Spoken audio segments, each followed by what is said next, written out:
येळकोट जय मल्हारच्या दिनानाथ या ठिकाणी प्रमुख अतिथींचं आगमन होत आहे।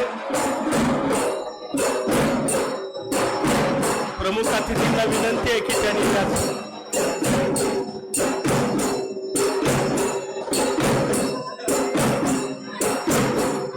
सर्वांना विनंती आहे या ठिकाणी सभागृहामध्ये सर्वांनी बसून घ्यायचंय।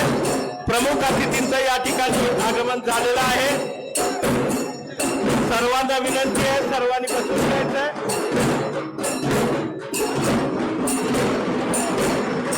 आदरणीय भूषणसिंह राजे साहेब, माननीय सक्षणाताई सलगर, आदरणीय रामारी रुपनवर साहेब, ज्येष्ठ उमेदवार आदरणीय अभयकुमारजी साळुंके, तालुका अध्यक्ष विजयकुमारजी पाटील या सर्वांचं व्यासपीठावरती या ठिकाणी आगमन झाले।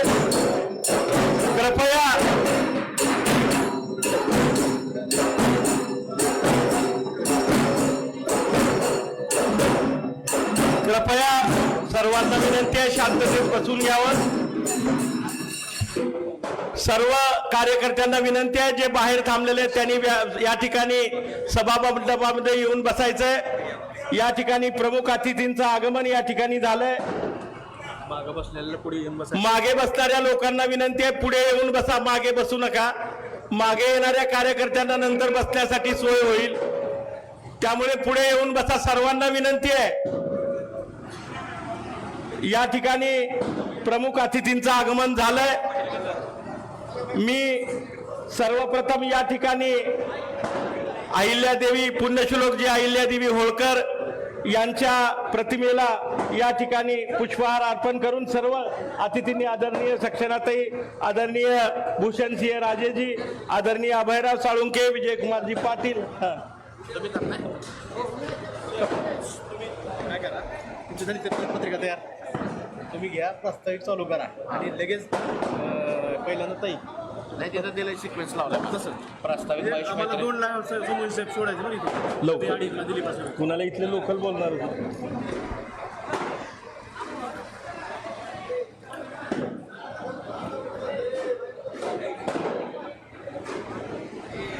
या ठिकाणी पुण्यश्लोक अहिल्याजी होळकर यांच्या प्रतिमेचं पूजन आणि त्या ठिकाणी पुष्पहार घालून त्यांचं स्वागत त्या ठिकाणी अर्पण होत आहे। त्यांना पुष्पहार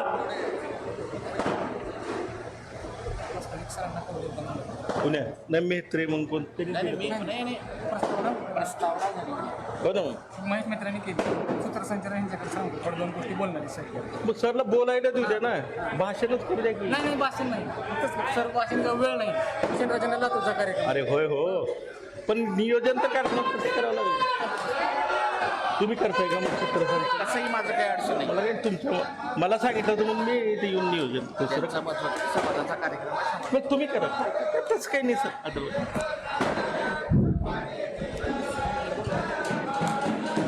बाहेर थांबणाऱ्या मागे बसणारे येळकोट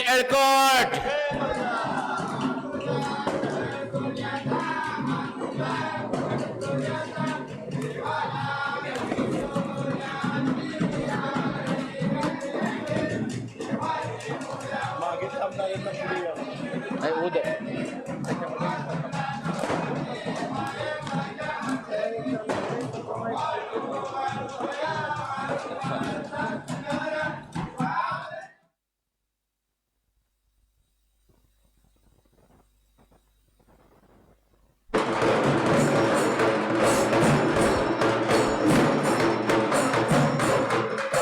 सर्वांना विनंती आहे की सर्वांनी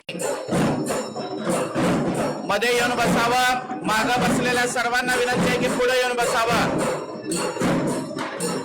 येळकोट जय मल्हार।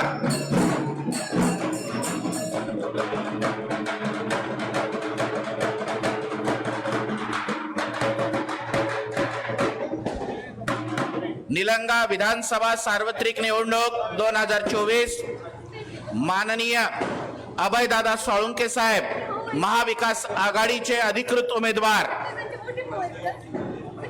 आजच्या कार्यक्रमाचे अध्यक्ष आहेत माननीय आमदार रामहरी रुपनवर साहेब कार्यक्रमाचे मार्गदर्शक आपल्या सगळ्यांचं भूषण आदरणीय अहिल्यादेवी होळकर यांची वंशज आदरणीय भूषणसिंह राजे साहेब, तसंच या कार्यक्रमासाठी प्रमुख उपस्थिती म्हणून माननीय सक्षना सलगर, युवती प्रदेशाध्यक्ष राष्ट्रवादी काँग्रेस पक्ष, या ठिकाणी मी सर्व समाज बांधवांचे हार्दिक हार्दिक स्वागत करतो। आजचा हा कार्यक्रम आपल्या सर्व धनगर समाज बांधवांसाठी अत्यंत महत्त्वाचा आहे, कारण मागच्या काळामध्ये ज्यांनी आपल्याला फसवलं आहे त्यांच्या विरोधामध्ये आपल्याला या ठिकाणी न्याय मिळू शकतो अशी आपल्याला आशा असताना आपण सर्व समाज बांधव यावेळेस महाविकास आघाडीच्या पाठीमागे खंबीरपणे राहू आणि आपल्याला आपण न्याय मिळवून घेऊ। या कार्यक्रमाचं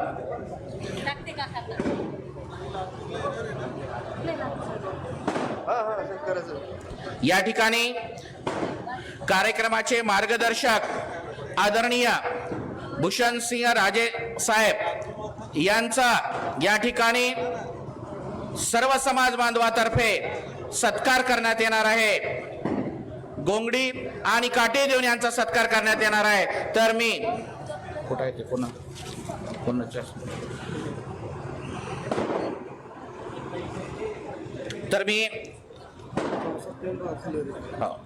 तर मी आपले उमेदवार अभयदादा सोळंके यांना विनंती करतो की त्यांनी त्यांचा सत्कार करावा।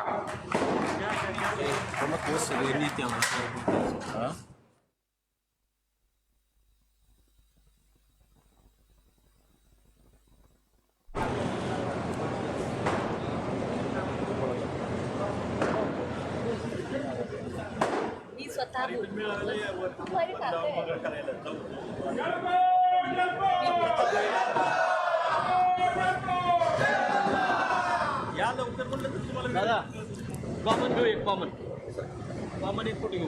या कार्यक्रमाचे अध्यक्ष माननीय आमदार रामहरी रुपनवर साहेब, लातूर जिल्हा प्रभारी यांचं स्वागत मी निलंगा तालुका काँग्रेस कमिटीचे अध्यक्ष विजयकुमार पाटील यांना विनंती करतो की त्यांनी पण स्वागत करावं।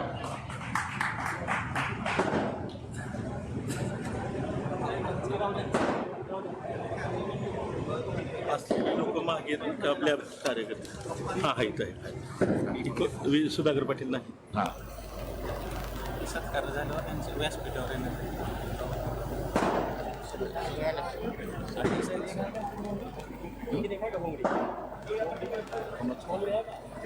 एक सक्षम द्यायचं घ्या।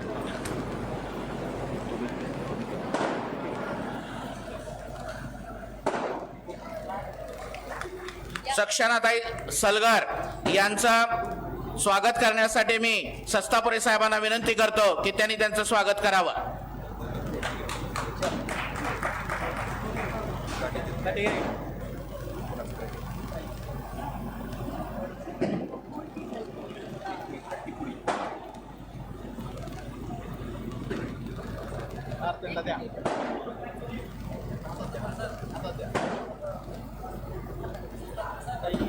अभयदादा सोळंके यांचं स्वागत करण्यासाठी मी एकनाथ पाटील साहेबांना विनंती करतो की त्यांनी स्वागत करावं। घ्या इकडे चला।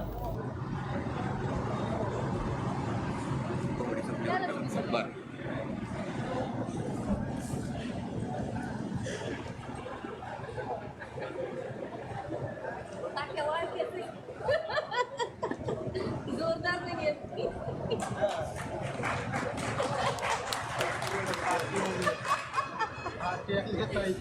सर्वांनी टाळ्याच्या गजरामध्ये स्वागत करायचं आहे। येळकोट येळकोट जय मल्हार, येळकोट येळकोट।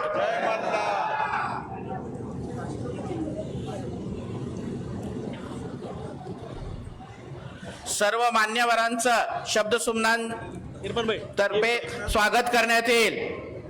या कार्यक्रमाचं प्रास्ताविक करण्यासाठी मी युवक काँग्रेस प्रदेश सचिव महेश सस्तापुरे यांना विनंती करतो की त्यांनी महेश महेश मेत्रे यांना विनंती करतो की आपण थोडक्या शब्दामध्ये आपलं प्रास्ताविक करावं.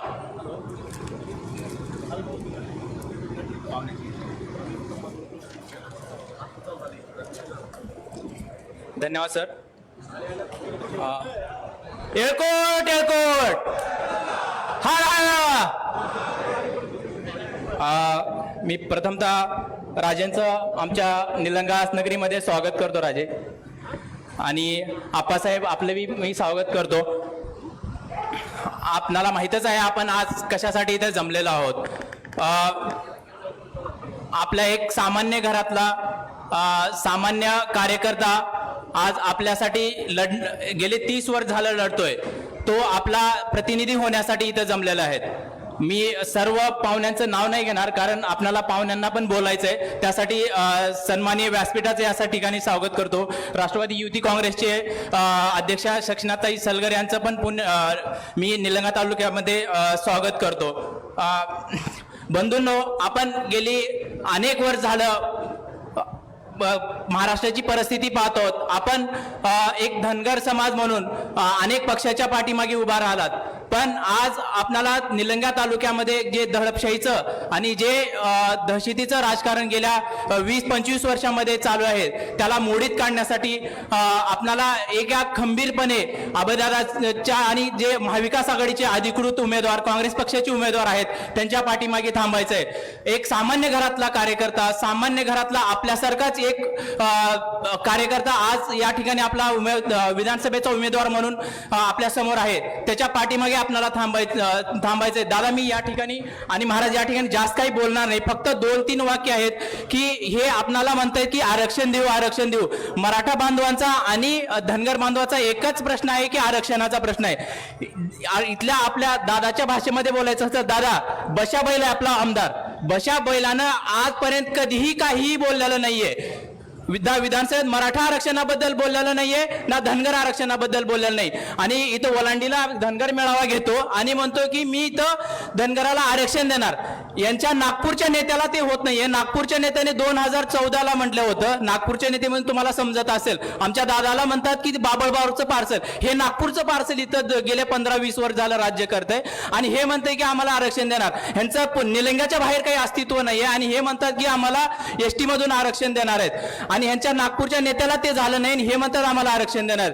तर बंधूंनो, मी तुम्हाला सर्वांना विनंती करतोय की एका गरीब कुटुंबातून आलेला माणूस, आपल्यासारखा माणूस, त्याच्या पाठीमागे आपल्याला थांबायचंय. माधव पॅटर्नच्या नावाखाली धनगराचा फक्त या लोकांनी वापर करून घेतला. जे आता त्यांना कळून चुकलंय की धनगराचं आपल्याला मतदान मिळणार नाहीये. जानकर साहेबाला हळूच त्यांनी बाजूला काढलं आणि ज्या ठिकाणी धनगर समाज जास्त आहे, ज्या तालुक्यामध्ये, ज्या विधानसभेमध्ये, तिथं यांनी उमेदवार द्यायला सुरू केले. कारण की धनगर समाजाचं वोटिंग जे आहे गेल्या लोकसभेला भरपूर प्रमाणामध्ये आपल्या धनगर बांधवांनी काँग्रेस पक्षाला साथ दिली होती, ते साथ मिळू नये म्हणून. पण माझ्या सर्व धनगर बांधवाला विनंती आहे की कुठल्या रासप किंवा कुठल्या पडळकर, कुठल्या वंचित याच्या मागे न राहता जो उमेदवार निवडून येणार आहे आपल्या विधानसभेमध्ये त्या उमेदवाराच्या पाठीमागे राहून आणि आपल्या एक जो बोलका माणूस आहे विधानसभेमध्ये आपले मत मांडू शकतो, विधानसभेमधले आपले प्रश्न मांडू शकतो. जे निलंगा आपण जर ना कम्पेअर केला उदगीर आणि निलंग्याचा, दोन्ही तालुके सेम आहेत, सेम पॉप्युलेशन आहे, सेम क्षेत्रफळ आहे. आज उदगीर तालुक्याचा तुम्ही विधानसभेचा विकास बघितला आणि लातूर निलंगा तालुक्यातल्या विधानसभेचा विकास बघितला तर कुठेही कम्पेअर होत नाही. आपण महाराज, आपला धनगर समाज थोडा भोळा आहे. काही आश्वासन दिलं ना आपण त्यांच्या मागे जातो, पण हा धनगर समाज आता भोळा राहिला नाही. आमच्यासारखे युवक शिकलेले आहेत. आमच्यासारख्या युवकाला राज्य लेवलला, देश लेवलला, जगातिक लेवलला काय चालतं आम्हाला कळतं आणि आम्हाला कुणाच्या पाठीमागे राहायचं, कुणाच्या पाठीमागे जायचं हे कळतं. आता मी इथं बोलतोय महाराज, मला रात्री फोन याची शक्यता आहे दडपशाहीचा, पण हा राहुल गांधीचा कार्यकर्ता, हा अमित भरायाचा कार्यकर्ता आहे, हा काँग्रेस पक्षाचा शिपाई, कुणाला घाबरणार नाही. आणि माझ्या सर्व बांधवाला हेच विनंती आहे की कुणालाही न घाबरता आपल्या अभयदादाच्या पाठीमागे थांबायचंय आणि आपला एक सच्चा उमेदवार, सच्चा कार्यकर्ता जो 24 तास जनतेसाठी असतो. भैया साहेब, आम्हाला इथल्या आमदाराला भेटायचं तर 4 PM ला फोन करावा लागतं, नंतर आमचं काम होतंय. ते पण होतंय का नाही हे बी माहित नसते. पण इथं अभयदादाला रात्री 3 वाजता कॉल करा, तो माणूस गाडी ड्रायव्हर नसताना देखील स्वतः गाडी जाऊन चालवतो. देवणीला काहीतरी प्रकरण झालं होतं 2 वर्षापूर्वी. दादाला 3 वाजता कॉल आला, दादा म्हणतात की ड्रायव्हर नाही, लगेच गाडी काढून गेले की दादाला तेवढी गाडी पण येत नाही, तर जाईल खूप जणाला माहित असेल. त्यामुळं जो प्रजा आधी मानतो नंतर स्वतःला मानतो त्या विचारचा ह्याच्या ठिकाणी जा आणि हे जे दडपशाहीचं वातावरण आहे निलंग्यातलं ते मोडून काढण्यासाठी अभयच निलंग्याला निर्भय बनवू शकतो. त्यामुळं बंधूंनो, मला खूप काही बोलायचंय, पण आपणाला महाराजाचे विचार ऐकायचे आहेत, आप्पासाहेबांचे विचार ऐकायचे आहेत आणि उमेदवाराचं आपल्याला भाषण ऐकायचंय.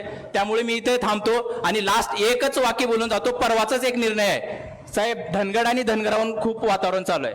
जालना जिल्ह्यामध्ये एक 4-5 घरं आहेत की धनगड आहेत. यांनी पहिल्या सुरूला GR काढला की ते धनगड नाही आहेत, त्यांचं आपण एसटीतलं रिझर्वेशन रद्द करू आणि आपण धनगर समाज एकच आहे, धनगड आणि धनगर एकच आहे म्हणून यांनी पहिलाच GR काढला. 4 दिवसामध्ये एका पेशव्यानी एका पंतांनी सांगितला GR मोडीत काढण्यासाठी. शिंदे साहेबांनी मोडीत काढला आणि परत तोच प्रश्न निर्माण केला. आप्पासाहेब त्यावरती जास्त बोलतीलच, कारण माझ्यापेक्षा आम्ही वयानं पण लहान आहोत आणि अभ्यासानं पण लहान आहोत. आप्पासाहेबांचा महाराजांचा खूप मोठा अभ्यास आहे. तर मी सर्व बांधवांना विनंती करतो, मला एक आश्वासन द्या, हाताचा पंजाला वोट करणार का? आणि आपल्या सोबत आता 3 तालुक्यातले इथं सर्व बांधव आलेत, 5 वोट आपल्या सोबत आणायचे. दादा 10 वोट म्हणतात, पण मी 5च वोट म्हणतो. दादा 5 वोट आणायचे. इथं 3 ते 4 हजार लोक आहेत, तर प्लस गुणिले 4 करा, किती वोट आहेत बघा दादा. हे धनगर समाज निलंग्यात उमेदवार निवडण्यासाठी निर्णायक उमेदवार वोटिंग ठरणार आहे दादा. आणि आपला उमेदवार हा बोलणार आहे, लढणार आहे, बशा बैल नाहीये, हे लक्षात ठेवा. हे उमेदवार आता काही पण म्हणतात, आता लाडकी बहीण तुम्हाला आरक्षण देतो. ह्या उमेदवाराचं निलंग्याच्या बाहेर काही चालत नाही. गेल्या 5 वर्ष झालं कॅबिनेट मंत्र्यामध्ये यांना साधं राज्यमंत्रीपद मिळत नाही. हे काय आपले उमेदवार प्रश्न मांडणार आहेत? आपले प्रश्न नितीन अमित भैया मांडतील, आपले प्रश्न अभयदादा मांडतील. त्यामुळं मी इथंच थांबतो आणि जय हिंद, जय महाराष्ट्र, जय काँग्रेस. येळकोट येळकोट. धन्यवाद. यानंतर शेतकरी झुंजार नेते राजकुमारजी सस्तापुरे यांनी आपलं 2 मिनिटात मनोगत व्यक्त करावं.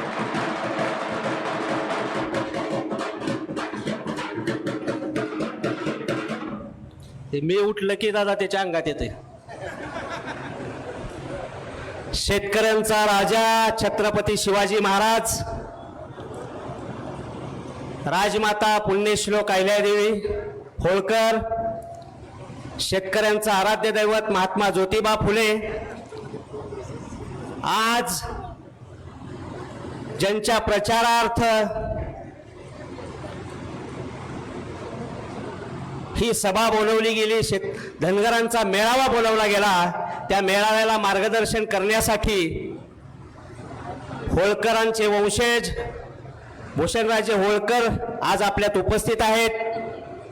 आदरणीय राजे, आदरणीय ताई, आदरणीय रुपनर साहेब आणि आदरणीय डॉक्टर साहेब, आदरणीय अजितदादा, आदरणीय आमचे या जिल्ह्याचे शेतकऱ्यांचे उमेदवार आणि या मतदारसंघाचे उमेदवार आदरणीय दादा,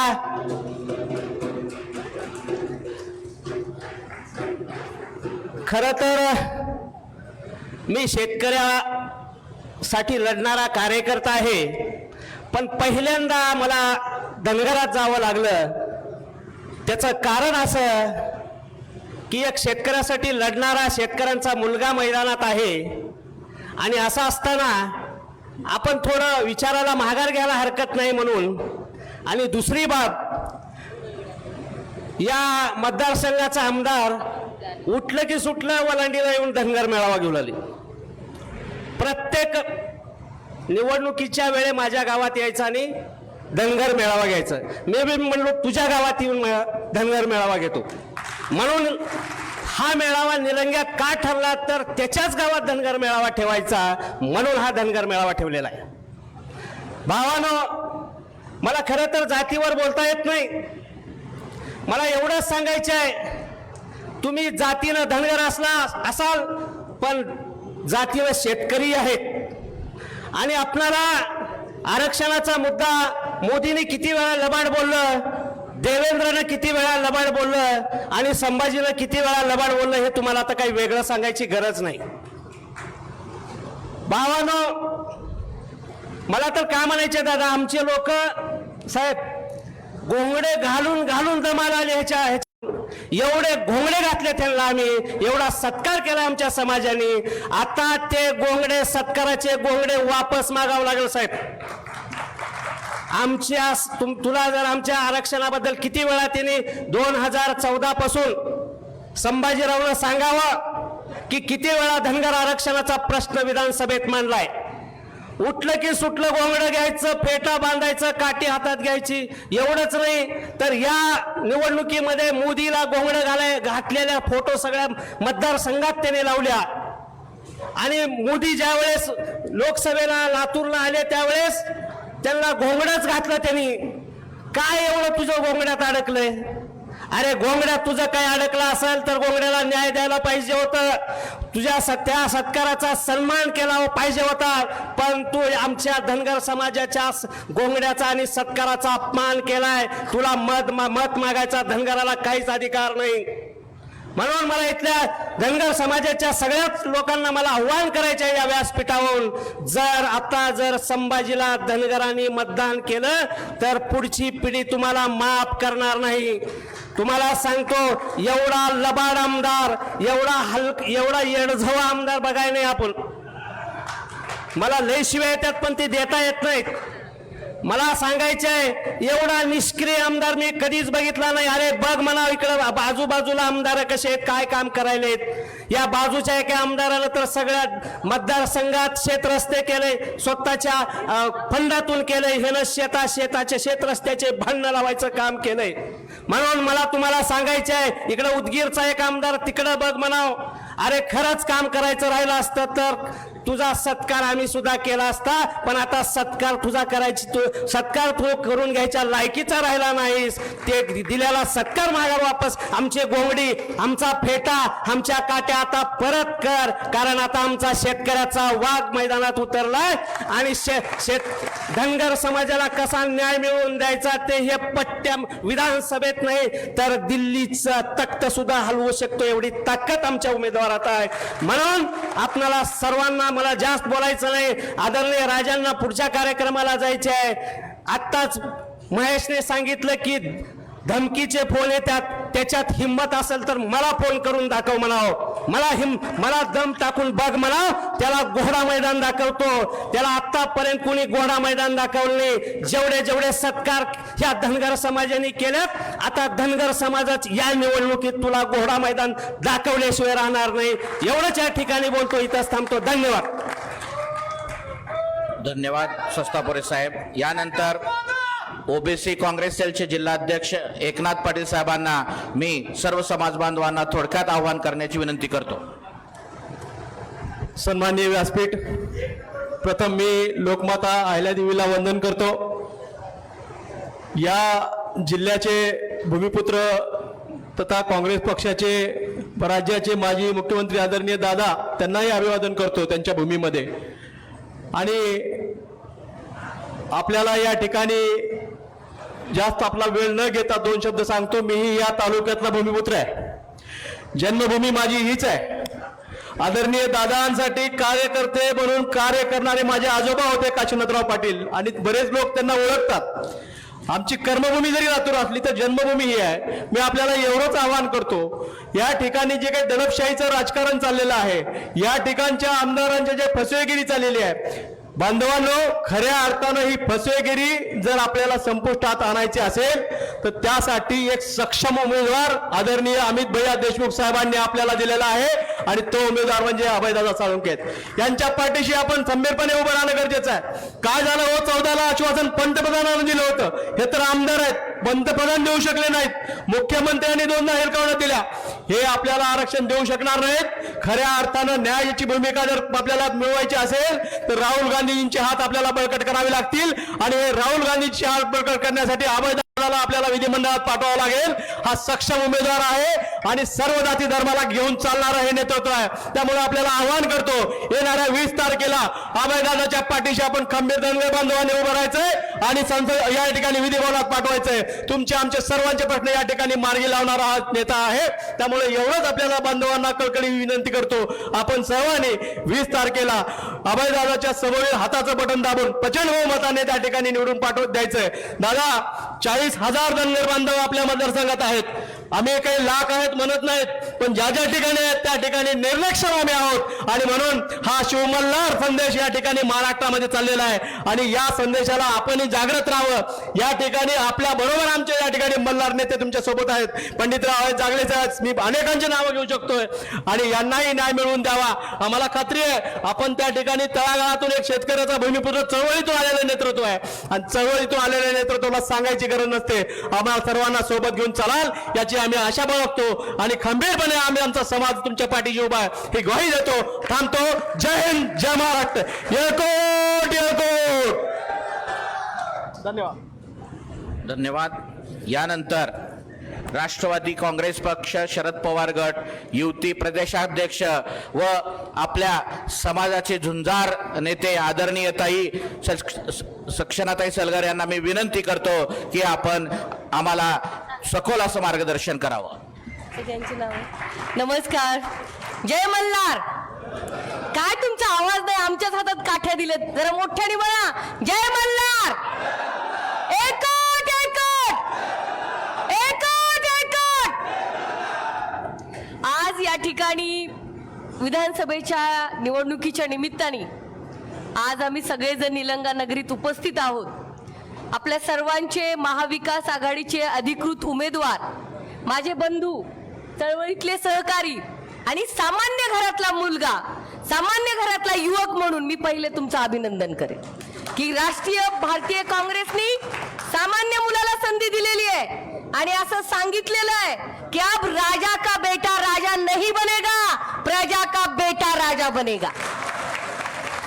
आणि मला आनंद वाटला आज या ठिकाणी माझे बंधू अभयदादांच्या प्रचारानिमित्त उपस्थित असताना आमचे मार्गदर्शक, राज्याचे नेते आदरणीय आप्पा रुपनावर साहेब आणि इंदोर संस्थानचे राजे, आमचे मार्गदर्शक सन्माननीय भूषणसिंह महाराज साहेब, या ठिकाणी उपस्थित असलेले पाटील काका, या ठिकाणी उपस्थित असलेले शेख साहेब, उपस्थित सर्व मंडळी, कोणाचं नाव विसरले असेल तर माफ करा.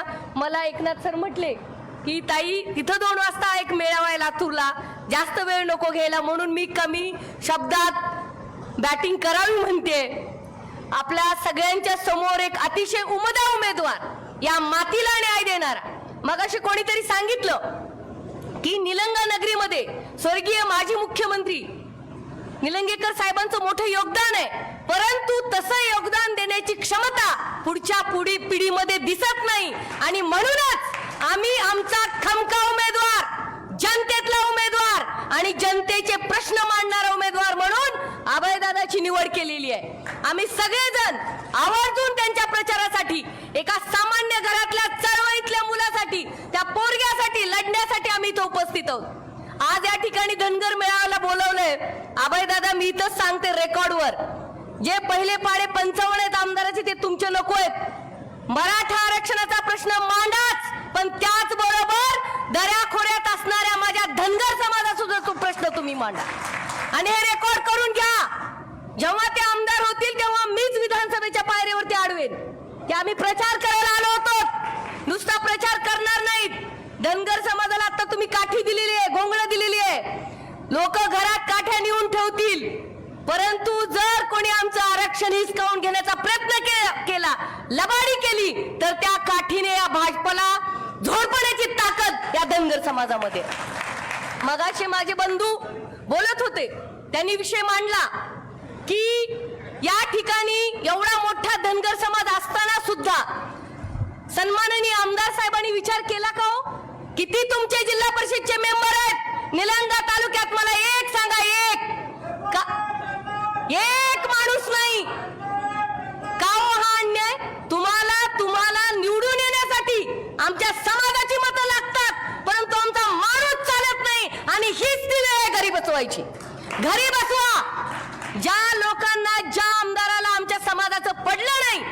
आणि हा छत्रपती शिवाजी महाराजांचा महाराष्ट्र आहे, डॉक्टर बाबासाहेब आंबेडकरांचा महाराष्ट्र आहे. आम्ही या महाराष्ट्रामध्ये आमचा हक्क मागणार. कशासाठी भांडण लावलंय हो भाजपनी? मराठा वर्सेस ओबीसी अजिबात नाही. अभय दादा, का आपण प्रचाराला आलो तुमच्या?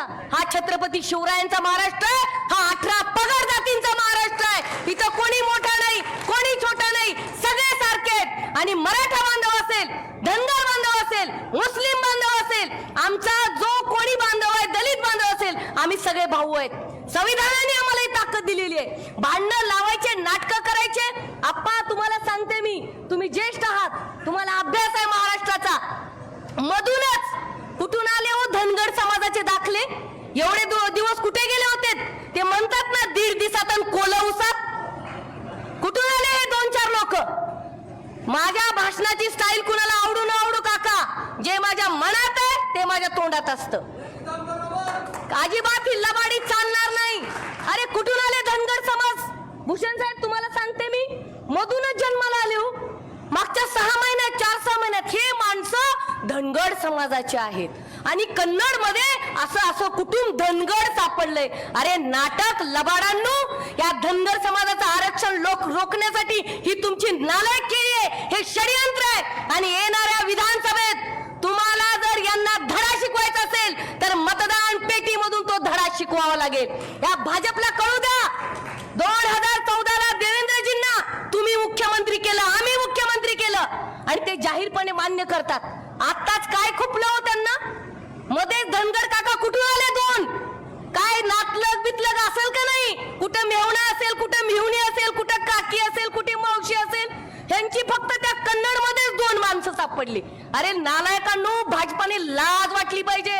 आमचं आरक्षण हायकोर्टात टिकत होतं आणि म्हणून यांनी ती नवीन माणसं खूळ काढलं, नवीन भूत उभा केली की हे धनगड आहेत. मग उस्मानाबादला का नाही आहेत? लातूरला का नाही आहेत? नाशिक मध्ये का नाही आहेत? कोल्हापूरला का नाही आहेत? मधूनच कन्नडला कुठून आले? ह्याचा हिशोब येणाऱ्या विधानसभेत चुकता करा. माफ करा, निवडणूक असेल, मी एका पक्षाची पदाधिकारी आहे, पहिल्यांदा मला माझ्या शोषित वंचित समाजाचा सुद्धा प्रश्न मांडावा लागेल. कारण ही ताकद डॉक्टर बाबासाहेब आंबेडकरांनी दिलेली आहे. बाबासाहेबांनी सुद्धा केंद्रीय मंत्र्याचा राजीनामा त्या सरकारच्या तोंडावर टाकला होता. कारण तुम्ही चुकला की ठोकला ही आमची पद्धत आहे आणि ठोकल्याशिवाय राहणार नाही. कशासाठी नाटक लावलंय? आमचा एक खासदार नाहीये 48 मध्ये महाराष्ट्रामध्ये. आप्पा त्याचं शल्य मला आहे, दुःख आहे मला त्याचं. का नाहीये? भाजपने नुसती पानं पुसली. माननीय पंतप्रधान माशिरस मध्ये येतात, अकलूजला सभा घेतात. तुम्हाला माहिती आहे आप्पा डायलॉग काय? त्या कुठून एवढा नाटक तर शिकलेत कुणास ठाऊक. एकोट एकोट जय मल्हार, कैसे हो मेरे भाईओ. अरे बाबा, चांगल्या आरक्षणाचं बोल, त्याच्यावर काहीतरी बोला माननीय मोदी साहेब. नुसता नाटक करता, जिथं जाईल तिथं ये मेरा था, यहाँ पे मैं आया था. इकडं मी गेलो होतो, तिकडं मी गेलो. आता कुठं कुठं गेला होतात? कोण कोण तुमचं जवळचं आहे ते तरी सांगा. एवढी फसवणूक. माझं चुकत असेल तर सांगा की सक्षणा तुम्ही चुकताय. हे सगळं लबाडाचं अवतान आहे आणि लबाडाचं अवतान जेवल्याशिवाय खरं नाही, हे तुम्ही लक्षात ठेवलं पाहिजे. येणार घोंगडी घेणार, अरे त्या आमच्या घोंगडीची किंमत तर ठेवा. मला अभिमान आहे माझ्या त्या घोंगडीचा. कष्ट करणारा माझा बांधव दऱ्या खोऱ्यामध्ये जातो, कष्टाचं खातो. आणि मी बारामतीमध्ये म्हणत असते, पश्चिम महाराष्ट्रात मध्ये गेल्यावर महाराष्ट्रभर जाताना म्हणते, चांग भलं रे चांग भलं. कशासाठी अभय दादा? आधी तुमचं चांगलं होऊ द्या, मग आमचं चांगलं होऊ द्या. एवढं मोठं हृदय माझ्या समाजाचं आहे. आणि म्हणून इथं सुद्धा आम्ही हा नाही विचार केला की अभय दादा आमच्या समाजाचा नाही, कसा प्रचार करावा. तुम्ही थँक्यू म्हणलं पाहिजे भूषण साहेबांचं, आप्पांचं. एवढं मोठं मन करून शेख साहेब आम्ही आलोत आणि आलं पाहिजे. हे या देशाचं, या महाराष्ट्राचं सौंदर्य आहे. अहिल्यादेवी होळकरांनी कधी जातपात बघितली नाही. हा माझ्या जातीचा, तो त्याच्या नाही. उलट पेशव्यांच्या सुनांचे बाळणपण, त्यांचा वंशज वाढवण्याचं काम पुण्यश्लोक अहिल्यादेवी होळकरांनी केलं. त्याचा आम्हाला सार्थ अभिमान आहे. इतिहास आहे आम्हाला. तुम्ही जे ऐकता अटके पार झेंडा, अटके पार झेंडा, अटके पार झेंडा म्हणजे कुठेतरी विशीवर जाऊन झेंडा लावणं नाही. देशाच्या पलीकडे वायव्य सरहदेला जाऊन अफगाणिस्तान मध्ये अटक नावाचा जिल्हा आहे, तिथे हिंदवी स्वराज्याची पताका फडकवून आणि तो वारसा आमचा आहे. आणि म्हणून तुम्ही जे म्हणलात ना रणरागिणी डीएनए आमचा, आम्ही आहे क्षत्रिय, चुकलं की ठोकतो. आम्हाला कशाची पैशाची गरज नाही. आम्ही खरं बोलणार, खरं वागणार आणि स्वाभिमानाने टाईट कॉलर करून जगणार, ही आमची प्रथा आहे. आणि म्हणून तुम्हाला सांगते, मतदान करताना सुद्धा स्वाभिमानाने करा. जो चुकलाय त्याला ठोका आणि त्यांना सांगून ठेवा की जे पेशव्यांनी केलं ते तुम्ही करू नका. पेशव्यांची जी भाकरी शाबूत होती ना, ती आमच्यामुळे होती. या होळकर घराणेशाहीमुळे होते, होळकरांच्या वंशजामुळे होते, होळकर राजामुळे होती. आणि राघोबा दादा जर आजच्या काळात जन्माला आला तर अहिल्यादेवींचे वारस आम्ही विचारांचे. आम्हाला माघारी कसा परतवायचा, वेशीवरून कसा डांबून टाकायचं हे कळतं, हे मला सांगायचंय. इतिहास विसरू नका. आणि यांना विचारा, अधिवेशनामध्ये किती वेळा धनगर समाजाचा प्रश्न मांडला. यांनाच नाही सगळ्यांना विचारते. हाच प्रश्न जतला मी गोपीचंदला सुद्धा विचारणार आहे. किती वेळा मांडला? अजिबात भेदभाव करायचा नाही, सगळ्याला एक साथ मांडला पाहिजे का नाही मला सांगा ना तुम्ही. सगळ्यांनी जाऊन विचारलं पाहिजे की तुम्ही आरक्षणाचा मुद्दा मांडला, हिथं यायचं ते मगाशी म्हणल्यासारखं घोंगडी अंगावर टाकायची, आमचाच फेटा बांधायचा. अरे काय खेळ खंडोबा लावलाय. आणि आपण बोळी माणसं, बघा बघा संभाजीनं भंडारा लावला, वा वा वा. काय लावला? भंडारा लावला, तुम्हाला चुना लावला. त्यामुळे त्या चुन्याचा हिशोब चुकता करा. आणि येणाऱ्या काळामध्ये विधानसभेमध्ये गरीबाचं पोरगं, चळवळीतलं पोरगं, रात्री 2 वाजता फोन घेणार, आमचा लातूरचा पिल्लू, आमचा भाऊ अभय दादा यांना निवडून आणा. लोकशाही जिवंत आहे सांगा. गरीब आहे, नसेल वारसा, नसेल घरात कोणी मंत्री, कोणी संत्री, तुमच्यातला माणूस आहे ना.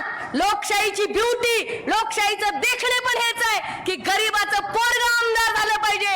आणि या आमदाराला तुम्ही चौकात म्हणलं पाहिजे, भावा आरक्षणाचा मुद्दा मांड. मला खात्री आहे अभय साळुंके उठणार नाहीत, मापणार नाहीत, घेतला वसा टाकणार नाहीत. पुण्यश्लोक अहिल्यादेवी, छत्रपती शिवाजी महाराज, डॉक्टर बाबासाहेब आंबेडकर यांचा वारसा अभयदादा सांगतील. म्हणून या लातूरच्या लेकराला आणि त्यांच्या भाषेत लातूरच्या पिल्लूला विधानसभेत पाठवा.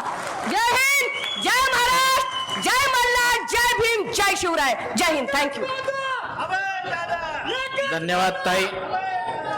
यानंतर महाविकास आघाडीचे अधिकृत उमेदवार अभयदादा साळुंके यांना मी विनंती करतो की आपण या ठिकाणी मार्गदर्शन करावं.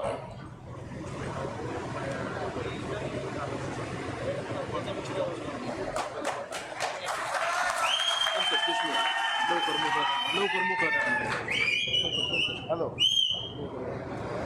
चालेल हो, चालेल.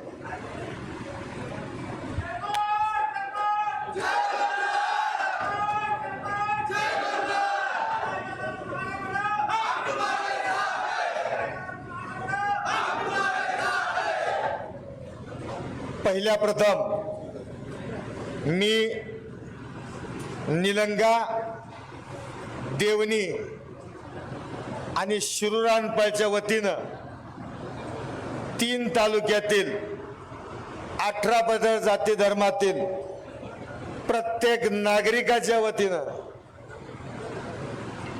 दिल्लीचं तख्त फोडणाऱ्या वंशातील इंदोरला राज्य स्थापन करणाऱ्या वंशातील राजांना मानाचा मुजरा करतो.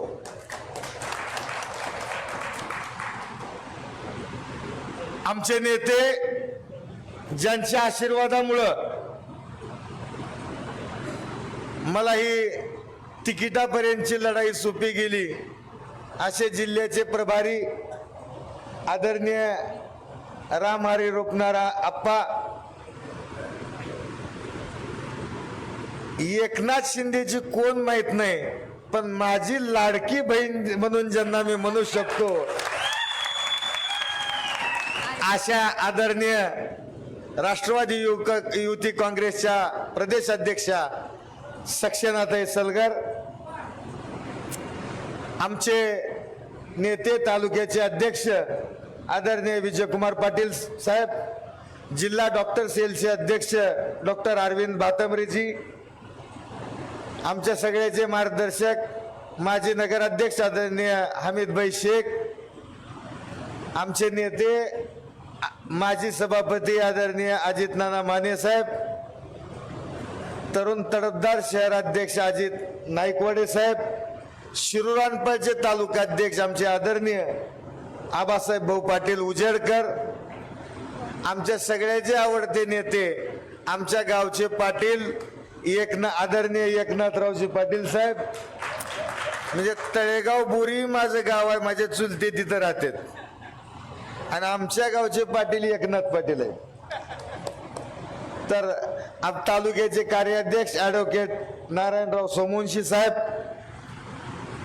आपल्या सगळ्यांचे लाडके नेते ज्यांच्या नियोजन आणि आयोजनाबद्दल आपल्याला अभिमान वाटतो असे आदरणीय प्राध्यापक गजेंद्र तरंगे सर, प्रदेश ओबीसी काँग्रेसचे प्रदेश संघटक आदरणीय अजित भैया निंबाळकर, राष्ट्रवादीचे नेते आदरणीय इस्माईल भाई लद्दाप, युवक काँग्रेसचे नेते तरुण तडफदार नेतृत्व महेशजी मेत्रे आणि माझे जीवाभावाचे मित्र चळवळीतला ढाण्या वाघ, शेतकऱ्यांचा वाघ आदरणीय राजकुमार सस्तापुरे साहेब, मिथुनजी दिवे, माजी पंचायत समिती सदस्य आदरणीय महेशजी देशमुख, गायकवाड सर, मुजीबभाई, युसुफभाई, मालोजीराजे तळेगावकर, आमचे बेंजरगेजी, गोविंदराव सूर्यवंशीजी, राहुल भैया, उपस्थित सगळेजण, पंडित भाऊ जागले साहेब, सगळ्याचेच नाव घेऊ शकतो मी एकाकडनं, सतीशराव रामभाऊ, तर आणि उपस्थित सर्व बांधवांनो. ताई, आपण आप्पा आणि आदरणीय महाराज तुम्ही इथं आलात ह्याच्याबद्दल, माझ्या प्रचाराला आलात त्याच्याबद्दल मी आभार मानतो, परंतु लढाईला सोबत जाणे, सोबत जाऊन शत्रूचा निपात करणे, विजयाचा झेंडा, विजयाची पताका शत्रूच्या छाताडीवर रोवणे ही मराठा धनगराची परंपरा आहे. छत्रपती श्री शिवरायांच्या आशीर्वादाने महादजी शिंदे आणि मल्हारराव होळकर या दोघांनी दिल्लीत जाऊन दिल्लीचं तख्त फोडलं होतं, तेव्हापर्यंत पासूनची परंपरा आहे आणि त्या परंपरेनुसार इथल्या 18 पगड जाती धर्माच्या दुश्मन असणाऱ्या, महाराष्ट्राचा दुश्मन असणाऱ्या भाजपचा आणि त्यांच्या आमदाराचा निपात करण्यासाठी पुन्हा एकदा तुम्ही माझ्या सोबत इथं आलात. ही परंपरेनुसार झालंय, नवल घडलेलं नाही. बरोबर आहे का? मला एक गोष्टीचं राहून राहून नवल वाटतंय की आज आपल्याला आपलं गाव सोडून पुण्या मुंबईला जाऊन जरी कामधंदा करायचा असला तरी पोरांच्या माई कसं पाठवा, माय लय लांब आहे, मान आहे.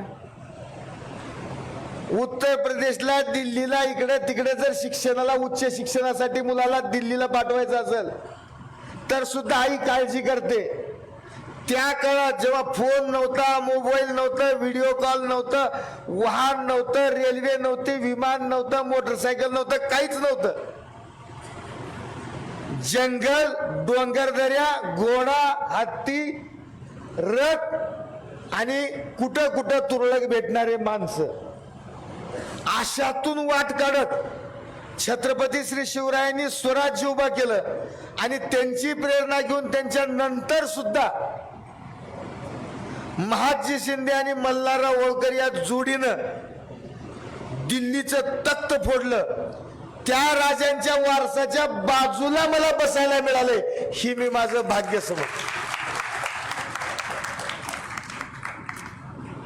आजही राज्य कुठं आहे, राजधानी कुठं आहे राजांची? इंदोर मध्ये. इथंच हुडव्या पैसे गौऱ्या गोळा करणाऱ्या ह्या नेत्यांना सांगतो, अरे 300-400 वर्षाखाली दिल्लीचं तख्त फोडून इंदोर मध्ये राज्य स्थापन केलेल्या राजाचे वंशज इथं प्रचाराला आल्यात. कशासाठी आल्यात? इथल्या 18 पगड जाती धर्मातल्या प्रत्येकाला न्याय मिळाला पाहिजे म्हणून. भावानो, एक गोष्ट खऱ्याला खरी मानली पाहिजे. सगळ्यात जास्त राग नंबर 1 वर ह्या सरकारचा, या भाजपचा कोण करायला पाहिजे? तर तो धनगर समाजानं करायला पाहिजे. कारण आमची तर आत्ता वाशीत काशी झाली. 10 वर्षाखाली गोंगडे घेऊन भाई और बहनों, जैसे ही महाराष्ट्र में सरकार आएगी, पहली मीटिंग में धनगर को एसटी में डालेंगे. पंढरपुरात पांडुरंगाच्या चरणी, तुळजापुरात आई भवानीच्या चरणी.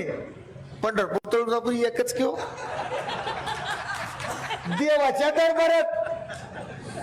देवाच्या दरबारात खोटं बोलून 10 वर्षाखाली सगळ्यात पहिल्यांदा ह्या सरकारनं, ह्या पंतप्रधानांनी, ह्या सगळ्या लोकांनी, ह्या फडणवीसांनी धनगराला फसवलंय. खपली बसली असली तर काढा.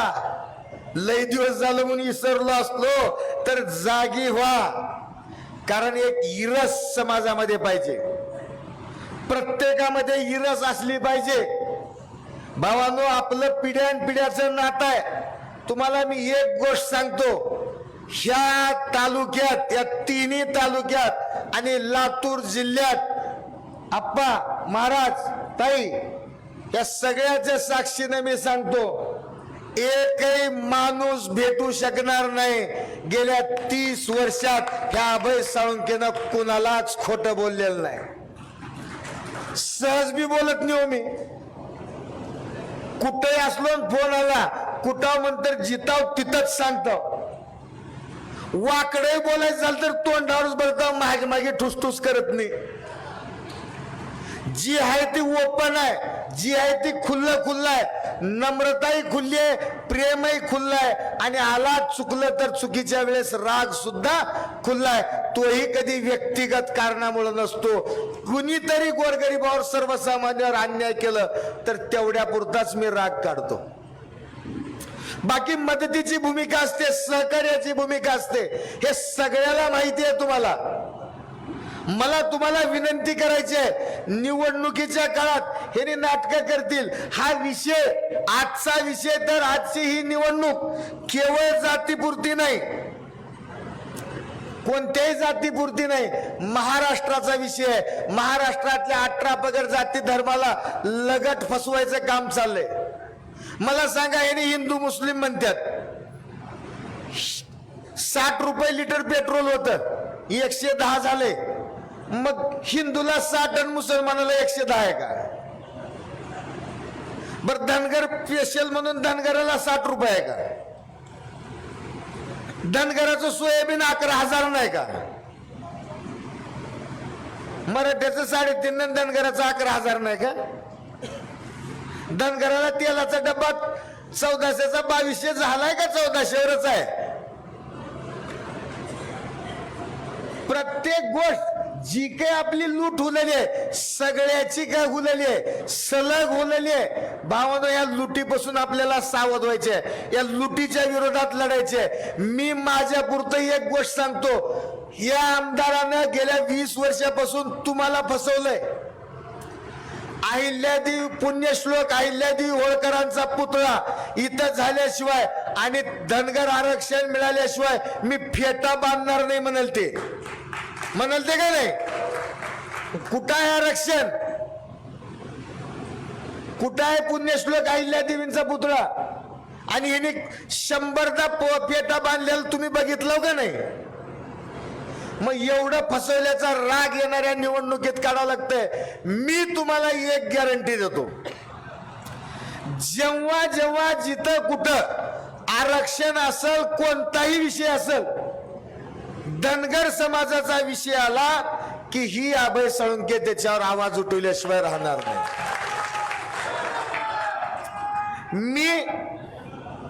मी आरक्षणाच्या विषयावर तुमच्या सोबत खांद्याला खांद्या लावून राहणार नव्हे. ह्याच्या पूर्वी तुम्ही साक्षीदार आहात. धनगर आरक्षणाबद्दल जेवढे काही गेल्या 10 वर्षात इथं ह्या निलंग्यामध्ये आंदोलनं झाल्यात, त्या प्रत्येक आंदोलनात तुमच्या खांद्याला खांदा लावून हीच पिवळा गमजा आज घालायनी निवडणुकीत, उगो उमेदवार आहे म्हणून घालायनी, ही गमजा घालून छत्रपती शिवाजी महाराज चौकात निलंग्यात गेल्या 10 वर्षापासून तुमच्यासाठी लढतोय. तुमच्यातल्या असंख्य लोकांनी ही गोष्ट बघितली, तुम्ही साक्षीदार आहेत आणि इथून पुढे सुद्धा लढन. आणि तुम्हाला माहित आहे, हा साक्षीदार हात वर करूलाय सगळेच. तर एक लक्षात घ्या, तुम्हाला माहिती आहे, तुम्ही सगळ्यांनी मिळून मला जर विधानसभेत पाठवलं तर त्या 288 मध्ये जाऊन बैल बसायचा मी नाही. मी झगडणारा, भांडणार आहे, तुमच्यासाठी भांडण, तुमच्यासाठी लढन, तुम्हाला न्याय मिळवून देण्यासाठी मी संघर्ष करन, एवढी तुम्ही गॅरंटी ठेवा. आणि या विधानसभेत 3 तालुक्यात कुठं जिथं सोय होईल, ज्या पद्धतीने करता येईल, शानदार असा पुण्यश्लोक अहिल्यादेवींचा पुतळा उभा करण्याची जिम्मेदारी अभय साळुंखे घेतो. आणि एवढी आत्मविश्वास, एवढी खात्री देतो आणि तुमच्या सोबत राहण्याचं अभिवचन देतो. आणि आपल्याला पुढं महाराजांना लातूरला सुद्धा कार्यक्रम आहे, बाकीचं तुमच्या गावात आल्यावर बोलतो. पण तुम्ही सगळेजण मला एकदा हात जोडून मी विनंती करतो, माझ्या मागे राहतो का, मतदान देतो. आणि त्याने पैसे वाटतो म्हणलं की घ्या घ्या, काही कुंदा खुंदून कमिलेले नाहीत, तुमचे आमचेच वर पडलेले आहेत. थोडी कॉपी करू आपण. आपला मूळ जिल्हा कोणता? धाराशिव, बरोबर आहे का? तिथल्या लोकांना काय केले, राणादादा जेवढे वाटतील तेवढे घेतले आणि 3.5 लाखानं ओमराजेला निवडून दिले. तसं तुम्ही बी करा. पण ही पैसे देताना शपथ घ्यायला लावतील काही जण. एकतर शपथ घेत नाही म्हणायचं, लय जर तटीभंगीला पडलं बर घेतो म्हणायचं, शपथ घ्यायचं, पैसे दे म्हणायचं, घेताना उगू घेऊ लाव म्हणायचं. पण कशात बी अडकायचं नाही. वळणाचं वळण पाणी वळणाला येऊ द्या. मी तुम्हाला सांगतो, मला दवाखान्याला कशालाही शिक्षणाला प्रत्येकाच्या पाठीशी उभा करायचे, उभा राहायचे.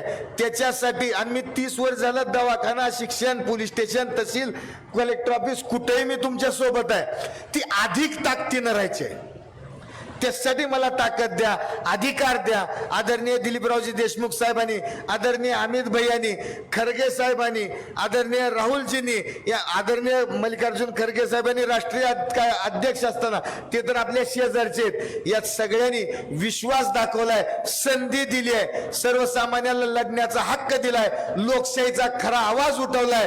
तुम्ही एवढी बार मला पदरात घ्या, तुम्ही घेचाल आणि निश्चित तुम्ही केलेल्या विश्वासाला येणारे 5 वर्ष पात्र ठरून दाखवून, तुमच्यासाठी लढून दाखवून, तुमच्यासाठी जिंकणं ही माझं कर्तव्य. मला जिंकवा, मी तुम्हाला जिंकवतो. पण 20 तारखेपर्यंत तुम्ही अभय व्हा. 20 तारखेपर्यंत तुम्ही अभय व्हा. 20 तारखेनंतर मी तुमच्या भूमिकेत येऊन लढतो. धन्यवाद. धन्यवाद दादा. यानंतर लातूर जिल्हा काँग्रेसचे प्रभारी माजी आमदार आदरणीय रामहरी रुपनवर साहेब यांना मी विनंती करतो की आपण सर्व समाज बांधवांना योग्य मार्गदर्शन करावं.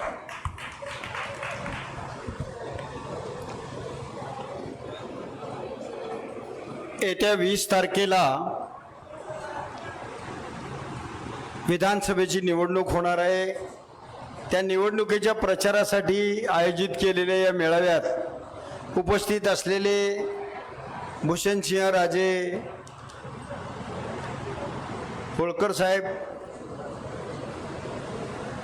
आमची भगिनी सुलक्षणा,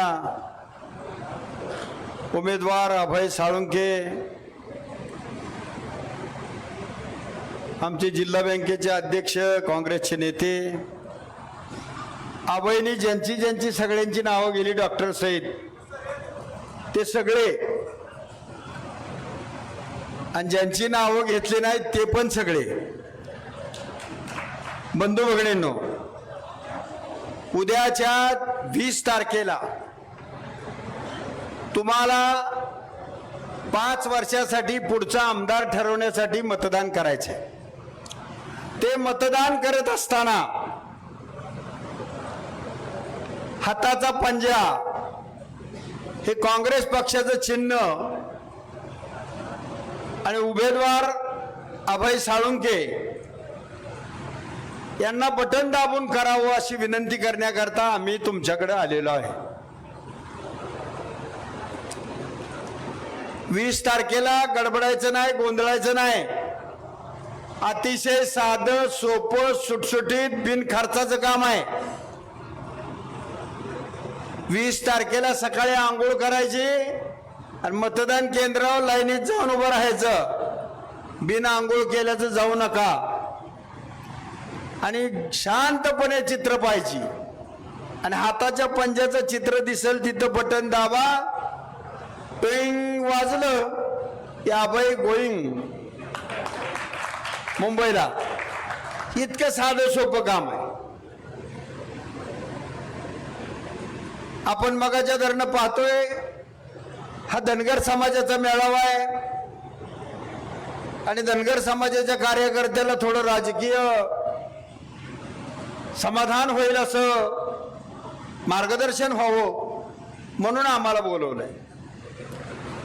बंधूंनो, ज्या समाजानं स्वतःच्या समाजाचा इतिहास लिहिलाच नाही, इतिहास वाचला नाही, दुसऱ्याला सांगितलं नाही, सांगणाऱ्याला बोलवलं नाही आणि सांगाय आला त्याचं नीट बसून ऐकलं नाही, ते समाज माग आहेत. काय आहे तुमच्या समाजाचा इतिहास माहित आहे तुम्हाला? जगामध्ये महात्मा,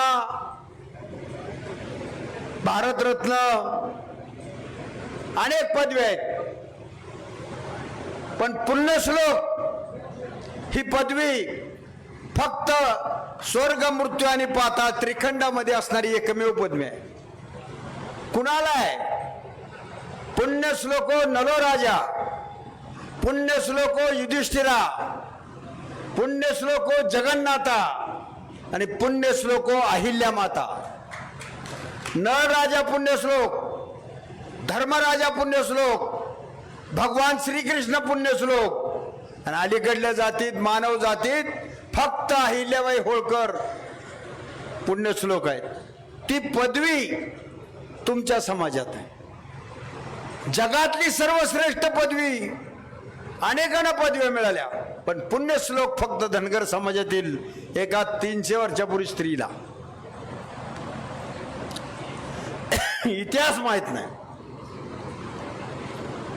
शिवाजी महाराजांनी स्वराज्य मिळवलं, गेलेले गडकिल्ले माघारी आणले. कुणी आणले? शिवाजी महाराज मराठा समाजाचे होते. तानाजी कोण होते? तुम्हाला माहित नाही? तानाजी धनगर समाजाचे होते. पन्हाळा कुणी घेतला पुन्हा माघारी? कोंडाजी फर्जन. कोंडाजी फर्जन धनगर समाजाचे होते. जंजिऱ्याच्या किल्ल्यात कोण गेलं? कोंडाजी बाबा धनगर समाजाचे होते. संभाजी महाराजांनी जाणीवपूर्वक कोंडाजी बाबाला पाठवलं. कोंडाजी फर्जन 6 वेळा पन्हाळा घेता आला नाही, पण 60 सैन्य घेऊन, त्यातले 59 धनगर होते आणि 1 रामोशी, एवढ्या 60 लोकांनी पन्हाळा घेतला. शिवाजी महाराजाला माहिती होतं कोंडाजी फर्जन. फर्जन पिक्चर लागतो बघा, सिनेमा निघालाय त्याच्यावर फर्जन. त्या फर्जन म्हणजे आडनाव आहे कोंडाजी फर्जन, धनगर समाजाचा माणूस. इतिहासामध्ये इंग्रजाच्या विरुद्ध 47 लढाया यशवंतराव होळकर लढले. 47च्या 47 जिंकले. हा इतिहास आहे. लढाई आणि राजकारण हा धनगर समाजाचा स्थायी भाव आहे. ह्या अहिल्या मातेचं लग्न कुठं झालं?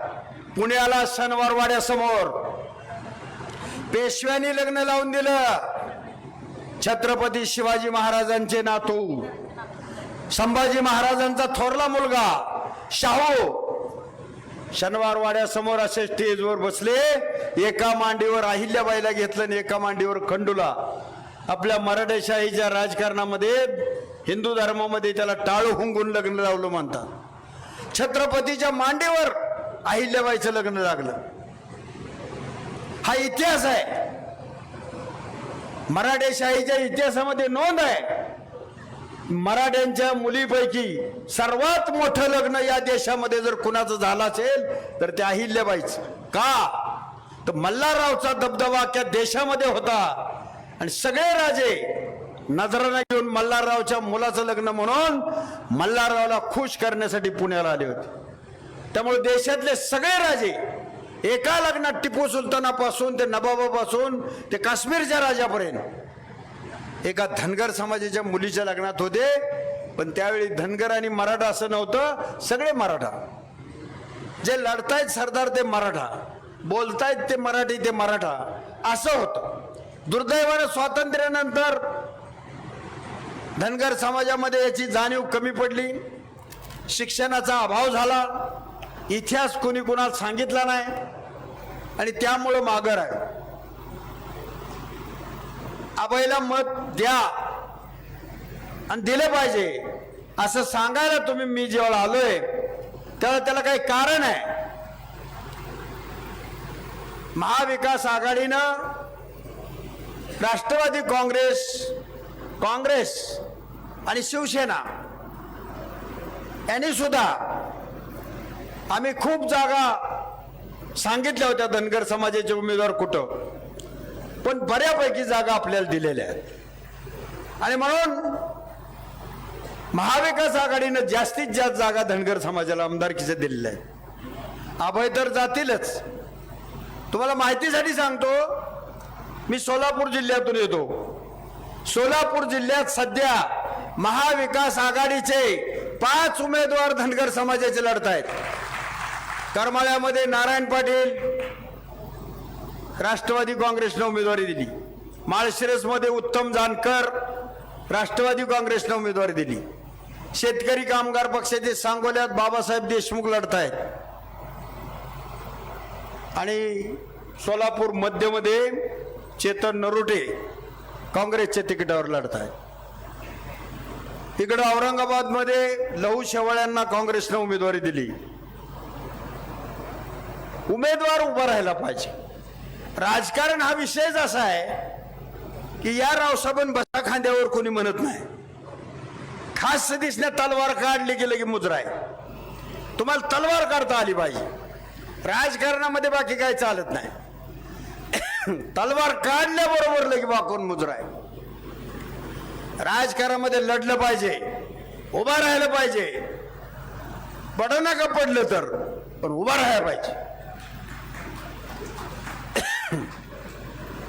आम्ही माळशिरस तालुक्यामध्ये 21 पैकी 12-14 उमेदवार जिल्हा परिषदला धनगर समाज निवडून आणतो. आम्ही उभाच राहतो.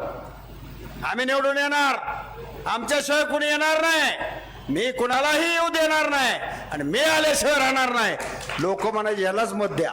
लोक तशाच माणसाला मत देतात. आणि म्हणून जिद्दीनं उभा राहिलं पाहिजे. राजकारण कळलं पाहिजे. एक तर जिंकलं पाहिजे, नाही तर चांगली मतं घेऊन पडलं पाहिजे. दोन्ही असू द्या, पण लढलं पाहिजे. आम्हाला काय करायचंय ना आमचं काय राजकारण. मग कोण तुम्हाला विचारतंय? बस घरी. कोण विचारतंय? सारखं तुम्ही जर पुढं आला तर तुम्हाला या बस लगेच वर बसवते. आपण कोण आहे, कोणाचे वंशज आहे हे जर विचार केला पाहिजे. हा मेळावा मतदान देण्यासाठी आहे. आरक्षणाचा विषय सांगितला. जे दिलंय ते कोणी दिलं? घटनेमध्ये जे एसटी दिलं ते कोणी दिलं? घटना 149 लोकांनी लिहिली. बाबासाहेब आंबेडकर त्यात मसुदा समितीचे अध्यक्ष होते. त्यामध्ये 148 लोक काँग्रेसचे होते आणि एक फक्त आरपीआयचे होते, बाबासाहेब. मग एसटीत आरक्षण आपल्याला दिलं कोणी? त्या 148 लोकांनी. आज जो वाद सुरू आहे तो घटना लिहिताना बी होता. बाबासाहेब आंबेडकरांनी त्यावेळी सगळ्या घटना समितीला 1 तास समजून सांगितलं की धनगर समाजाचा एसटी मध्ये मी समावेश का केलाय. हरिपिराजी धायगुडे बारामतीचे थोर समाज सुधारक, बाबासाहेब 28 वर्षे असताना मिरवणूक काढली बारामतीमध्ये. मी त्याच्यावर आता एक पुस्तक लिहिले काल. पवार साहेब म्हणले हे बारामतीमध्ये आपल्याला याचं उद्घाटन करायचं. धनगरला एसटीचं आरक्षण का, हा विषय त्याही वेळी आलता. त्यावेळी बाबासाहेबांनी समाधान केलं. आजही आपण समाधान करतोय. परवा सुद्धा मुख्यमंत्र्याला मी सांगितलं की ही घटनेतली प्रत आहे आणि ह्याच्यामध्ये 36 नंबरला ओरान, धनगड आणि धनगर असं आहे. कोण म्हणतं धनगराला आरक्षण नाही? मी स्वतः दाखवलं आणि घटनेमधली बिब्लिओग्राफिक सूचीमध्ये आहे. आणि 47 पैकी 46 जातीला महाराष्ट्र सरकारनं प्रस्ताव पाठवला. एका जातीचा आज तक प्रस्ताव पाठवला नाही. तुम्हाला फक्त प्रस्ताव पाठवायचा आहे जनजाती मंत्रालयाकडं. मुख्यमंत्री म्हणले असं असेल तर उद्याच जी.आर काढतो. काढा, उद्याच काढा. सगळे पुरावे दिले. घटनेमध्ये काय झालं, घटना लिहिताना काय झालं. मी संसदेत जाऊन बाबासाहेबांचं ते भाषण आणलं. भयंकर प्रयत्न चाललाय. तुम्हाला माहित नाही, तुम्ही बोलवत नाही आणि म्हणून तुम्हाला माहितच नाही खरं दिल्लीमध्ये काय, घटनेमध्ये कशावर बोलतायत, सरकार बरोबर कोण भांडतंय. युट्यूबला तुम्ही नुसतं माझं नाव टाका, 52 भाषणं माझी आरक्षणावर येतात. सभागृहात संसदेत बोललेली नाही कसं. आणि म्हणून प्रयत्न होतोय.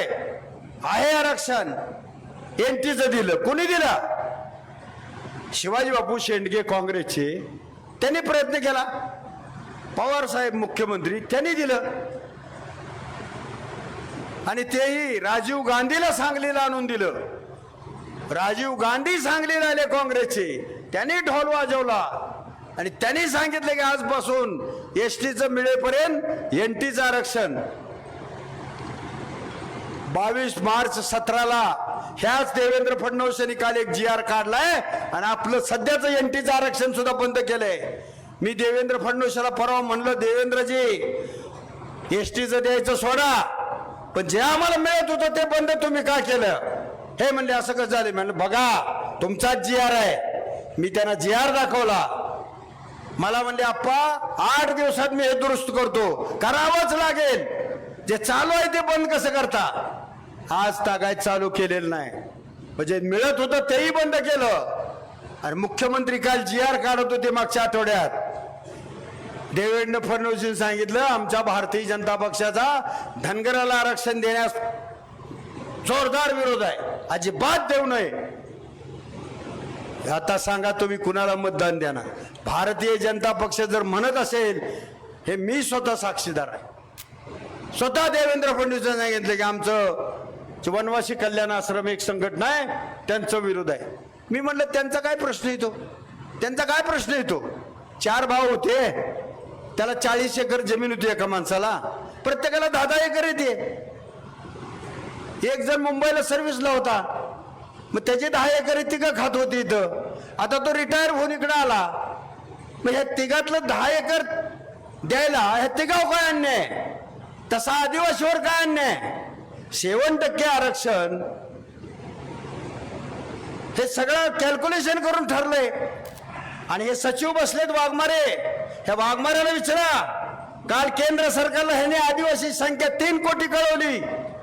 केंद्र सरकारने ह्यांना विचारलं की 3 कोटी कसं सांगता?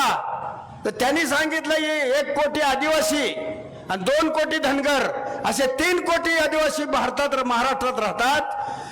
गेली 70 वर्ष 3 कोटीचं अनुदान येतंय. आणि आम्हाला सवलती नसल्यामुळे ती 1 कोटीला जात आहे.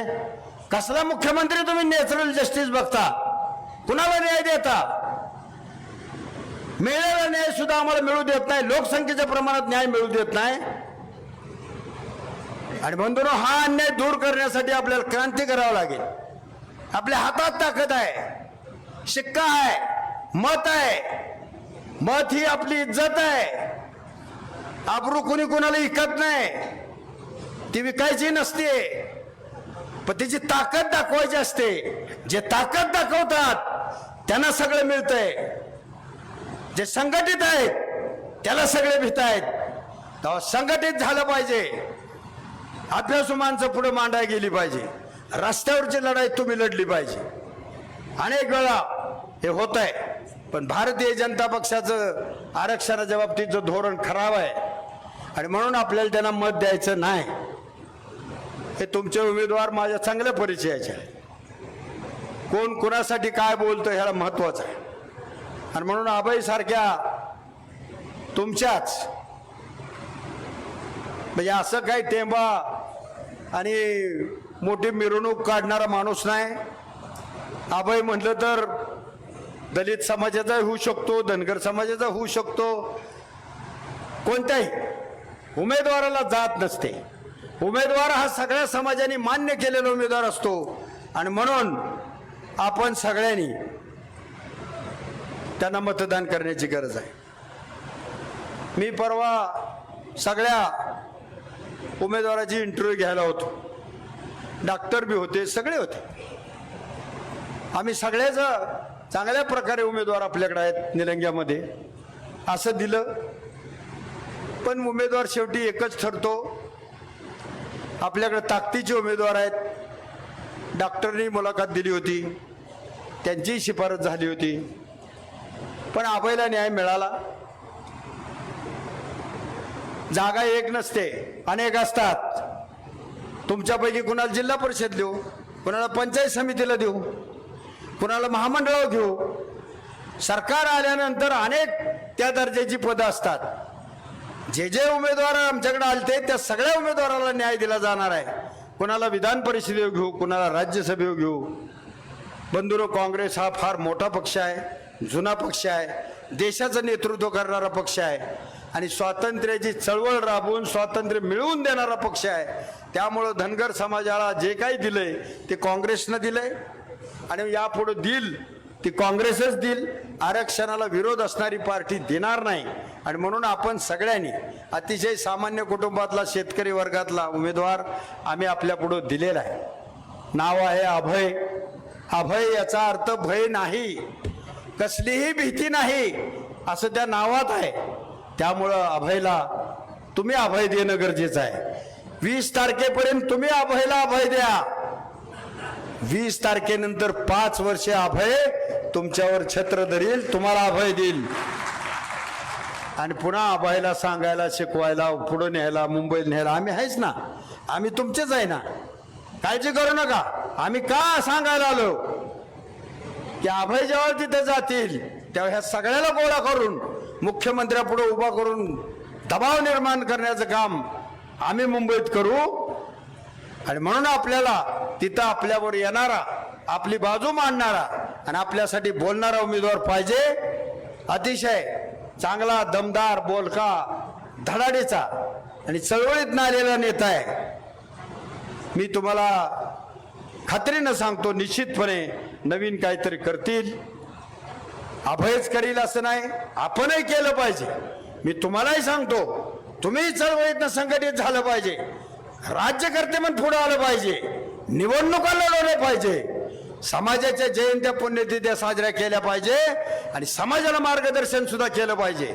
आणि सगळ्या समाजाला संघटित घेऊन सगळ्याला ताकद दाखवल्याशिवाय काही मिळत नाही. ते सुद्धा कार्यक्रम राबवले पाहिजे. पुढच्या काळात मला बोलवा, मी आपल्याला यापेक्षा अधिक इतिहास मोठा सांगेन. इतिहास समजल्याशिवाय कुणी पुढे जात नाही. वेळ कमी आहे. लातूरला पुन्हा दुसरा मेळावा आहे, म्हणून आम्हाला जायचंय. मी तुम्हाला सगळ्याला एकदा आवाहन करतो की तुम्ही सगळे आजपासून कामाला लागा. इथं जे जे आले त्यांच्यावर 10-10 मतं जरी तुम्ही एक फक्त गावागावात जाऊन सांगितली, समाज काही सगळा इथं नाही, पण सगळ्या समाजात जाऊन सांगा आणि हाताचा पंजा आणि अभय साळुंखे निवडून आले पाहिजे. हे आपण सगळ्यांनी 20 तारखेपर्यंत थोडं व्रत घेतलंय. वारीला निघालोय. चालत आळंदीहून पंढरपूरला वारी जशी 15 दिवस चालते तसं येणारं 15 दिवस चालवा आणि अभयला निवडून आणा. मी निश्चितपणे विजय मिळवायला इथे येईन आणि तिथून पुढे रोज तुमच्यावर राहून आपण आपले समाजाचे प्रश्न मिटू. मला एकच आग्रही द्या, मी सगळ्याला आव्हान करतो, हात वर करा. अभय साळुंखेला मतदान एकमुखानं करणार आहे. हे नुसतं तुमचे हात झाले, पण असे एका हातानं 10 हात सुद्धा आले पाहिजे असंही काम करा. एवढंच सांगतो आणि पुन्हा तुम्हाला चिंता करण्याची जरूर पडणार नाही एवढं सांगतो. आणि नुसतं सांगतो नाही, पुन्हा या तालुक्यात येऊन अभय बरोबर तुमच्या बरोबर राहून आपण मेळावे घेऊन आपली सुद्धा शक्ती वाढवू आणि मोठं स्वरूप दाखवू. एवढंच सांगतो आणि थांबतो. जय हिंद, जय महाराष्ट्र. धन्यवाद आदरणीय रुपनवर साहेब.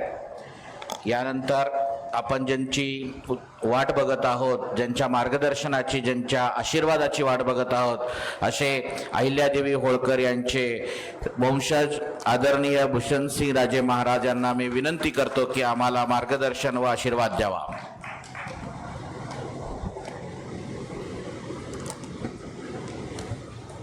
आपल्या सगळ्यांचे श्रद्धास्थान छत्रपती शिवाजी महाराज, पुण्यश्लोक राजमाता अहिल्यादेवी होळकर, डॉक्टर बाबासाहेब आंबेडकर, महात्मा ज्योतिबा फुले, सर्वच राष्ट्रपुरुष महापुरुष यांना मी वंदन करतो, नतमस्तक होतो.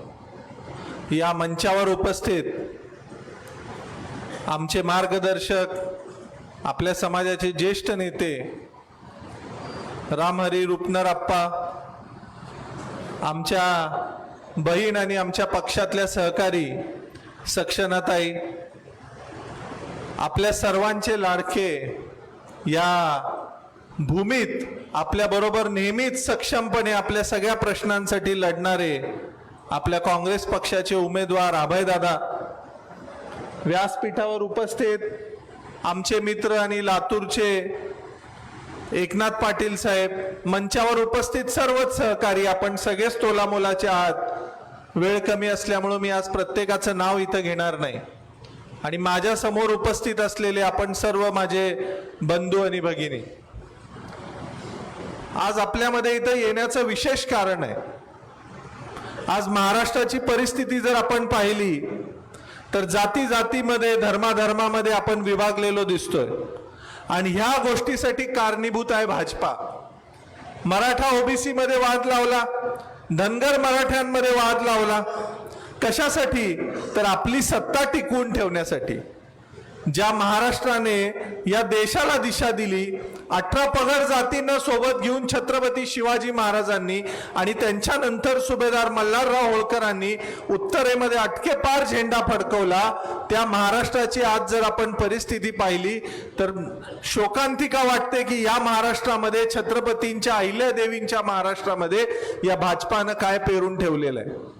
आणि हे मोडीत काढायचं असेल तर कुठेतरी आपण सगळ्यांनी या महाराष्ट्राच्या मातीमध्ये पाय रोवून ह्याची संस्कृती वाचवण्यासाठी उभं राहिलं पाहिजे. म्हणून कोल्हापूरचे छत्रपती शाहू महाराज असतील किंवा आम्ही होळकर असू, आम्ही ताकदीनं काँग्रेस, राष्ट्रवादी आणि महाविकास आघाडीच्या बाजूने उभारलेलो आहे.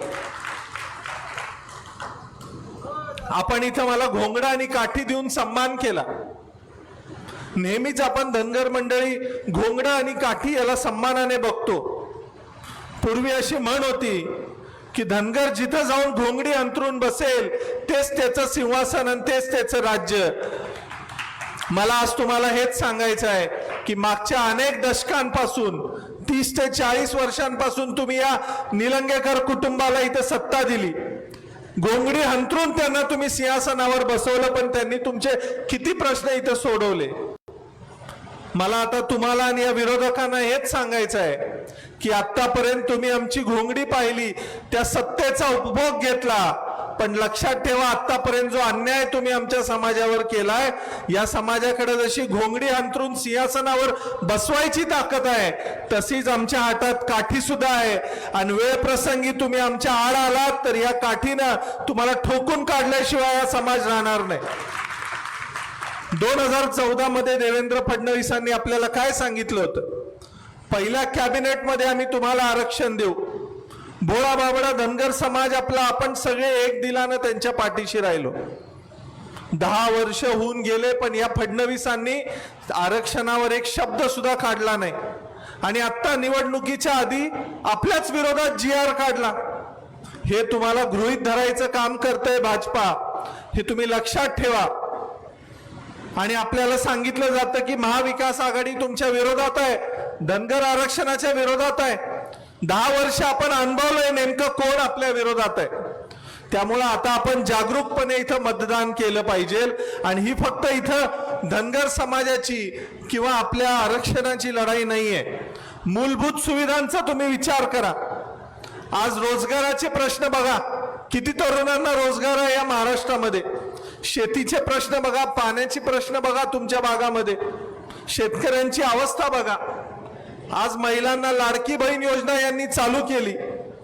लाडकी बहीण योजनेत 1500 रुपये जे काय हे लोक देतात, त्या तुलनेत महागाई किती वाढली आहे तुम्ही बघा. तेलाच्या डब्याची किंमत बघा, अन्नधान्याची किंमत बघा. मग आता हे सगळे प्रश्न थांबल्यानंतर ह्यांना बोलायला जेव्हा काय मुद्दा उरत नाही, त्यावेळेला हे काढतात काय तर मराठा OBC वाद, त्यावेळेला हे काढतात काय की हिंदुत्वाचा वाद. तुम्ही होळकरांना हिंदुत्व शिकवणं एवढी तुमची लेवल नाही, हे मला या भाजपला इथं सांगायचं आहे. या देशावर अनेक आक्रमणं झाली, अनेकांनी या देशामध्ये लढाया केल्या, आपल्यावर आक्रमणं केली, पण हिंदू धर्म ते संपवू शकले नाहीत. हे भाजपचं गाजर तुम्ही लक्षात घ्या. हिंदू धर्म संपेल असं सांगून तुमची मतं लाटण्याचं काम इथंही करताना दिसतंय. मराठा धनगर या विषयावर इथं बोललं जातं. अभयदादा जरी मराठा असले तरी मला त्यांना सांगायचं आहे की छत्रपती शाहू महाराजांनी, त्यावेळेच्या राजश्री छत्रपती शाहू महाराजांनी आणि आमच्या इंदोरच्या तुकोजीराव महाराजांनी क्षत्रिय मराठा आणि क्षत्रिय धनगर हे विवाह जमवून आणले. त्यावेळेला त्यांनी काय सांगितलं, शंकराचार्यांनी काय सांगितलं की ह्या दोन्ही क्षत्रिय जमाती आहेत, या दोन्ही जमाती हिंदवी स्वराज्यासाठी लढलेल्या आहेत. त्यामुळे आपण वेगळे नसून आपण सगळे 18 पगड जाती एक आहोत. आणि ह्या दोघांची जर एकी झाली तर या भारतामध्ये स्वातंत्र्य मिळाल्याशिवाय राहणार नाही. हा विचार 1920 ते 26च्या दरम्यान या आपल्या महापुरुषांनी मांडला. आणि आज आपण काय करतोय, या भाजपच्या नादी लागून आपल्यामध्ये आपण भांडणं करतोय. त्यामुळे अभयदादा इथं वेगळं कोण नाहीये. तुम्ही असं समजा की इथं भूषणसिंह होळकर निवडणुकीला उभारलेत आणि अभयदादांना इथं तुम्ही मतदान करा. अभयदादा म्हणजे मी आहे. येत्या 20 तारखेला आपल्याला अभयदादाच्या पाठीशी पूर्ण ताकदीनं उभं राहायचं आहे. आपलं सगळं मतदान अभयदादाला झालं पाहिजे. आणि येणाऱ्या 23 तारखेला गुलाल लावून आपल्याला अभयदादाचं जंगी स्वागत इथं करायचं आहे. हे मी आपल्या सगळ्यांना सांगतो. मला पुढे लातूरला जायचं आहे, त्यामुळे मी फार वेळ आपला घेणार नाही. आपण बराच वेळ झाला इथं थांबलेला आहात, त्याबद्दल आपलं खूप खूप अभिनंदन. अशीच ताकद अभयदादाच्या मागे राहू द्या. माझ्या ताईंनी आणि आप्पांनी आपल्याला चांगल्या पद्धतीने सगळ्या गोष्टींवर सांगितलेलं आहे. त्यामुळे मी आता फार काही याच्यावर बोलू इच्छित नाही. फक्त कुठल्याही आमिषाला बळी न पडता अभयदादाला प्रचंड मताने निवडून द्या, ही आपल्याला मी हात जोडून विनंती करतो आणि थांबतो. जय हिंद, जय महाराष्ट्र. धन्यवाद. अजित निंबाळकर यांना मी विनंती करतो की आपण याचं आभार प्रदर्शन करावं. चलो भेटूया. या ठिकाणी आपण सर्व धनगर बांधव मोठ्या संख्येने या ठिकाणी उपस्थित राहून शेतकऱ्यांचा मुलगा अभयदादा साळुंके यांच्या पाठीशी राहून त्यांचा आत्मविश्वास वाढवल्याबद्दल